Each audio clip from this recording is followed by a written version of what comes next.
Hi everybody, welcome back to our channel. In this video, I'll be showing you how can you fix yellow screen on Samsung. In order to fix the yellow screen on Samsung, you need to follow these steps. First of all, you want to open your settings on your device.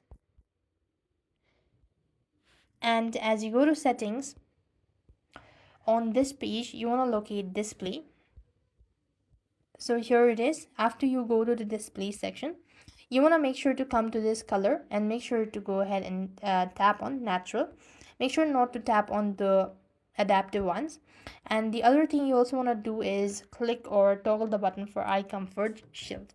So when you locate the button for eye comfort shield, you want to toggle that button, and that's also going to help you out. Similarly, if the issue still persists on, what next you could do is exit out to this page, and from the settings itself, you could go ahead and locate accessibility. Here it is. As you go to accessibility, there you have these color.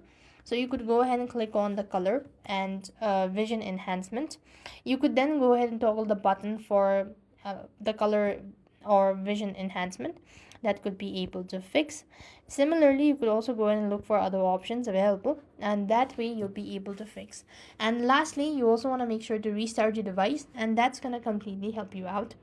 So I hope the video was helpful. Make sure to like, share and subscribe. Thank you for watching. See you in the next video.